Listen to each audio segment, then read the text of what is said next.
સમાચારોની શરૂઆત કરીએ। ભાવનગર એનએસયુઆઈ નેતા અશખાન બલોચ પર ઠગાઈના આરોપનો મુદ્દો। અમદાવાદમાં એબીવીપીએ એનએસયુઆઈ સંગઠન સામે વિરોધ નોંધાવ્યો। ગુજરાત યુનિવર્સિટી બહાર એબીવીપીએ વિરોધ પ્રદર્શન કર્યું। એનએસયુઆઈ વિરુદ્ધ સૂત્રોચ્ચાર કરી પ્રદર્શન કર્યું। એક તરફ નશાબંધીની વાતો અને બીજી તરફ સાયબર ફ્રોડ કરતા હોવાના આરોપો પણ લાગેલા છે। તો ભાવનગર એનએસયુઆઈ નેતા અશખાન બલોચ પર ઠગાઈના આરોપનો આ મુદ્દો ગરમાયો છે। અમદાવાદમાં એબીવીપીએ અને એનએસયુઆઈ સંગઠન સામે વિરોધ નોંધાવ્યો છે।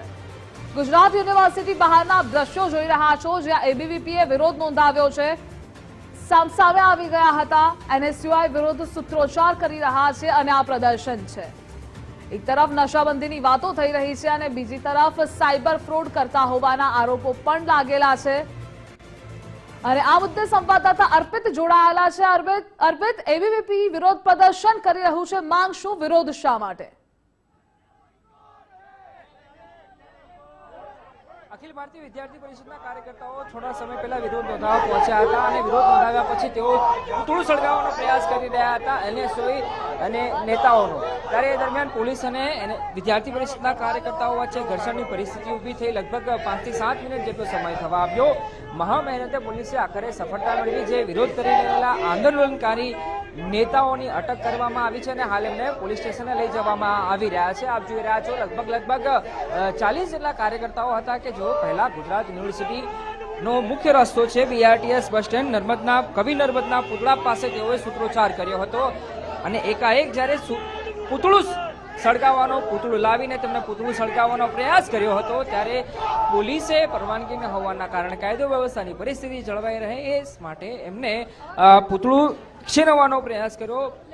એ પહેલા પરિષદના કાર્યકર્તાઓ પૂતળાના કેટલાક હિસ્સાને આગ લગાડી દીધી હતી, પરંતુ જે સંપૂર્ણ પૂતળું સળગાવવાનો પ્રયાસ હતો એ નિષ્ફળ રહ્યો અને આખરે પોલીસે જે વિરોધ કરી રહેલા કાર્યકર્તાઓની અટકાયત કરી છે અને એ અટકાયત કર્યા પછી એમને પોલીસ સ્ટેશને લઈ જવામાં આવ્યા છે।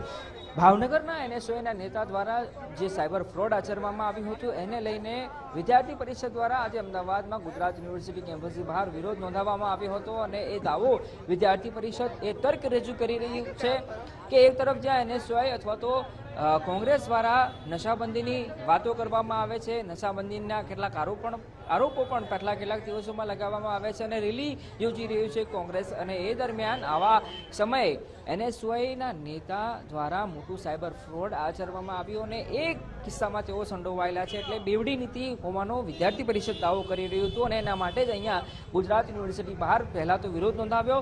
બાદમાં જ્યારે પૂતળું સળગાવવાની વાત આવી ત્યારે કેમ્પસથી અંદર એન્ટર થયા હતા અને પૂતળું સળગાવવાનો એક પ્રયાસ હતો એ નિષ્ફળ સાબિત થયો છે। જ્યારે પૂતળું વિદ્યાર્થી પરિષદના કાર્યકર્તાઓ સળગાવ્યું હતું ત્યારે કેટલોક હિસ્સો સળગ્યો હતો, પેટ્રોલ છાંટ્યું, ત્યારે એ દરમિયાન કેટલાક નેતાઓ હતા વિદ્યાર્થી પરિષદના, એમના બૂટના ભાગે આગ પણ લાગવા જઈ રહી હતી, પરંતુ સ્થાનિક જે વિદ્યાર્થી પરિષદના નેતાઓ અથવા તો પોલીસની સતર્કતાના કારણે એ આગ પર કાબુ મેળવી લેવામાં આવ્યો અથવા તો આગને પ્રસરતી અટકાવી દેવામાં આવી। એ પછી પૂતળું સંપૂર્ણપણે પોલીસ દ્વારા કબજે કરી લેવામાં આવ્યું અને હાલ વિરોધ કરી રહેલા વિદ્યાર્થી પરિષદના કાર્યકર્તાઓને પણ પોલીસ સ્ટેશને લઈ જવામાં આવ્યા છે। જી અને અર્પિત, ભાવનગરનો જે આ મુદ્દો હતો જેના કારણે વિરોધ થઈ રહ્યો છે, આ મુદ્દો શું, તેનું કારણ શું તે પણ જણાવશો સાથે? સાયબર ક્રાઇમ દ્વારા ભાવનગરમાં જે આરોપી તરીકે અર્શખાન પઠાણની ધરપકડ કરવામાં આવી હતી અને એ ધરપકડ કર્યા પછી એમની સામે રોષનો માહોલ જોવા મળી રહ્યો છે અને વિદ્યાર્થી પરિષદનો તર્ક છે કે અવારનવાર એનએસયુઆઈના કાર્યકર્તાઓ અથવા તો કોંગ્રેસના કાર્યકર્તાઓ અલગ અલગ કિસ્સાઓમાં એમની સંડોવણી સામે આવતી હોવાનો દાવો અને આરોપ વિદ્યાર્થી પરિષદ કરી રહ્યું છે અને એને લઈને જ આજે આ વિરોધ નોંધાવવામાં આવ્યો અને એ વિરોધ દરમિયાન જેટલા કાર્યકર્તાઓ હતા વિદ્યાર્થી પરિષદ એમની અટકાયત કરી લેવામાં આવી છે।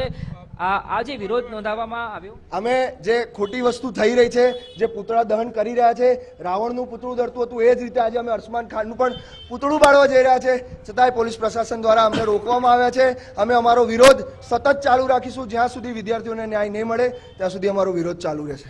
શું તર્ક છે કેમ કે આપનો એક દાવો રહ્યો છે કે એક તરફ જ્યાં કોંગ્રેસ કે એનએસયુએ વાત કરે રેલી કાઢે નશાબંધીની અને બીજી તરફ એમના નેતા આ પ્રકારના કિસ્સામાં સંડોવાયેલા જોવા મળે. માત્ર ને માત્ર ખોટી વાતો ખોટી રેલીઓ કરનારા ઇલેક્શનોમાં હારી જતા બીજે ક્યાંય એમને સ્થાન નથી મળતું એટલા માટે વિદ્યા સંકુલોમાં શૈક્ષણિક સંસ્થાઓમાં જઈ અને વિદ્યાર્થીઓને લૂંટવાનું આ ખોટું કામ એનએસયુઆઈ ભાવનગરના પ્રમુખ દ્વારા કરવામાં આવ્યું છે. આગળ કીધું એમ એનએસયુઆઈ નારી સતાવ યુનિયન હતું, માત્ર બહેન દીકરીઓની છેડતી નહીં, આજે એમના કલંકમાં બીજો એક કલંક ઉમેરાયો. એમણે સામાન્ય વિદ્યાર્થીઓના અકાઉન્ટ નંબર આપીને ફ્રોડ કર્યું છે અને કરોડોમાં કમાણી કરીને પોતે જલસાની લાઈફ જીવી રહ્યા છે. આજે વિદ્યાર્થી સંગઠન પર વિદ્યાર્થીઓનો જે ભરોસો હતો એને તોડવાનું કામ આ એનએસયુઆઈના કાર્યકર્તાઓએ કર્યું છે. આપ જોઈ રહ્યા છો કે આક્રોશનો માહોલ વિદ્યાર્થી પરિષદમાં કાર્યકર્તાઓમાં જોવા મળી રહ્યો છે અને અલગ અલગ તર્ક અને અલગ અલગ મુદ્દા હાલ વિદ્યાર્થી પરિષદ દ્વારા આ આખા મામલે આપવામાં આવી રહ્યા છે અને જે વિરોધ કરી રહેલા કાર્યકર્તાઓની મોટાભાગના કાર્યકર્તાઓની અટકાયત કરવામાં આવી છે અને એમને સ્થાનિક પોલીસ સ્ટેશને પણ લઈ જવામાં આવ્યા છે. જી અર્પિત, જોડાવા બદલ આભાર આપનો.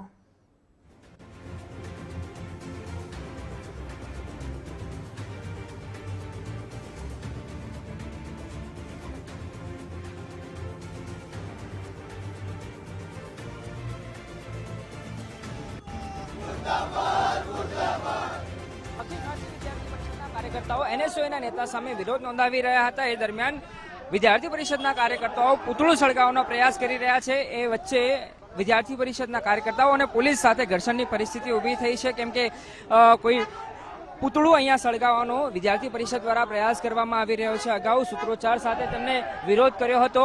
એનએસયુઆઈના જે હર્ષખાન બલોચ છે ભાવનગરના નેતા, તેઓ સાયબર ફ્રોડના ગુનામાં એમની ધરપકડ થઈ હતી. આ પ્રકારના ગુનામાં સંડોવાયા બાદ વિદ્યાર્થી પરિષદ દ્વારા દાવો કરવામાં આવ્યો છે એક તરફ જ્યાં કોંગ્રેસ અથવા તો એનએસયુઆઈ દ્વારા રેલીઓ કાઢવામાં આવે છે નશાબંધીની વિરોધમાં અને એવામાં વિદ્યાર્થી પરિષદનું કહેવું છે કે એનએસયુઆઈના નેતા કોંગ્રેસના નેતાઓ આ પ્રકારે સાયબર ફ્રોડના ગુનાઓમાં સંડોવાયેલા છે. ત્યારે બે મોઢાની વાતો એનએસયુઆઈ કે કોંગ્રેસ કરતા હોવાની વાત અહીંયા કરવામાં આવી છે અને એટલા માટે જ વિદ્યાર્થી પરિષદના કાર્યકર્તાઓ દ્વારા અહીંયા પૂતળું સળગાવવાનો પ્રયાસ કરવામાં આવ્યો અને પૂતળું અહીંયા આપ જોઈ રહ્યા છો કે સળગાવવા માટે તેઓ જીદ કરી રહ્યા છે અને એવામાં પોલીસ સાથે ઘર્ષણની પરિસ્થિતિ પણ અહીંયા ઊભી થયેલી જોવા મળી રહી છે. ગુજરાત યુનિવર્સિટી બહાર વિદ્યાર્થી પરિષદના આ નેતાઓ છે કે જેઓ પૂતળું સળગાવવાનો પ્રયાસ કર્યો અને અહીંયા પૂતળું સળગી ગયું છે અને જો કેટલાક વિદ્યાર્થી નેતાઓ હતા એમના જે શૂઝમાં પણ આગ પ્રસરી એટલે કંઈક આ પ્રકારની અફરાતફરીનો માહોલ હાલ જોવા મળી રહ્યો છે અને આ પ્રકારે ઉગ્ર વિરોધ વિદ્યાર્થી પરિષદ દ્વારા અહીંયા ગુજરાત યુનિવર્સિટી કેમ્પસ ટાવરની બહાર નોંધાવવામાં આવ્યો અને પૂતળું સળગાવવાનો પ્રયાસ હતો એ હવે સફળ થયો અને પૂતળું સળગાવતા દરમિયાન કેટલાક વિદ્યાર્થી પરિષદના કાર્યકર્તાઓ અને નેતાઓના શૂઝ પર આગ લાગી હતી. જોકે સદનસીબે કોઈ મોટી જાનહાનિ અહીંયા થયેલી જોવા નથી મળી રહી અને હાલ વિરોધ કરી રહેલા કાર્યકર્તાઓની પોલીસ દ્વારા અટકાયત કરવામાં આવી રહી છે. કેમેરા પર્સન ભાઈ મોહન સાથે અર્પિત દરજી, ગુજરાત ફર્સ્ટ, અમદાવાદ.